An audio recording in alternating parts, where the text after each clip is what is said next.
दोस्तों, याद है जब यीशु मसीह पकड़े गए थे तो क्या हुआ था? बहुत से लोगों ने खुदावंद यीशु मसीह के शागिर्दों से पूछा और पतरस से पूछा कि क्या वो यीशु मसीह को जानता है, तो उसने यीशु मसीह का इनकार किया। कितने शर्म की बात है, वो यीशु मसीह का कितना करीबी शागिर्द था। और यहूदा इस्करियोती ने मजहबी लीडर्स के साथ मिलकर यीशु मसीह को पकड़वाया। दोस्तों, खुदावंद यीशु मसीह के शागिर्दों ने बहुत गलतियां की हैं और उनकी तरह इंसान होते हुए हम भी बहुत सारी गलतियां करते हैं। पतरस ने यीशु मसीह का 3 बार इनकार किया बहुत सारे लोगों के सामने। यहूदा इस्करियोती ने उनको पकड़वाया, लेकिन यीशु हमें फिर भी माफ़ कर देते हैं। और शैतान चाहता है कि हम ये सोचें कि यीशु हमें माफ़ नहीं करते हैं, लेकिन ऐसा बिल्कुल भी नहीं है। हम जो भी गलती करते हैं, हमें यीशु मसीह से अपने गुनाहों की और गलतियों की माफ़ी मांगनी चाहिए और यीशु हमें माफ़ कर देते हैं। जब यीशु मसीह मुर्दों में से जी उठे थे तो उसके बाद उन्होंने अपने 40 दिन अपने शागिर्दों के साथ गुजारे और उनको खुदा के बारे में बताया और कलाम के बारे में बताया और उनको बोला, जाओ और जाके सारी कौमों को शागिर्द बनाओ और उनको बाप और बेटे और रूह कुद्दूस के नाम से बपतिस्मा दो।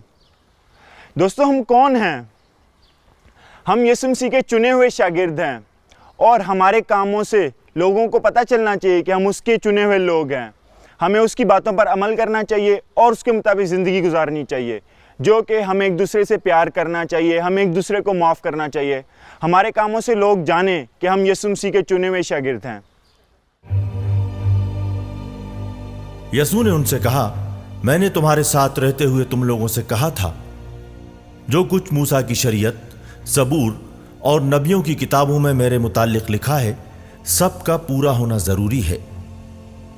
तब उन्होंने उनके कल्ब की तारीकी दूर करते हुए किताब मुकद्दस का जुज उनको समझाया और उनसे कहा, ऐसा ही लिखा है कि यीशु तकलीफें उठाएंगे और तीसरे रोज मुर्दों में से जी उठेंगे और उनके नाम पर यरूशलेम से लेकर सब जातों को गुनाहों की माफी के लिए तौबा का हुक्म दिया जाएगा।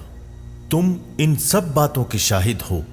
देखो, मेरे बाप ने जिस इनाम का वादा किया है उसे मैं तुम्हारे पास भेजूंगा, इसलिए तुम लोग शहर में उस वक्त तक रहो जब तक खुदाई ताकत से माला माल ना हो जाओ। इसके बाद यीशु उन्हें बैतनिय्याह तक ले गए और उन्होंने अपने हाथ उठाकर उन्हें दुआ दी। दुआ देते देते वो उनकी आंखों से ओझल हो गए और जन्नत में उठा लिए गए।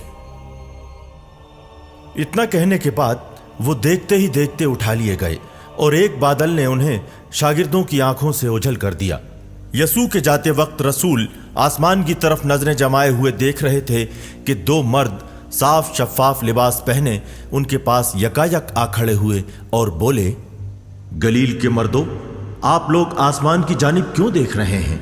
वही यीशु जो आप लोगों के दरमियान से जन्नत में उठाए गए हैं, उसी तरह लौटेंगे जिस तरह आप लोगों ने उन्हें जाते देखा है। वो उनके आगे झुककर खुशी खुशी यरूशलेम लौटे और खुदा की हम्द व सना बयान करते हुए सारा वक्त इबादतगाह में गुजारने लगे।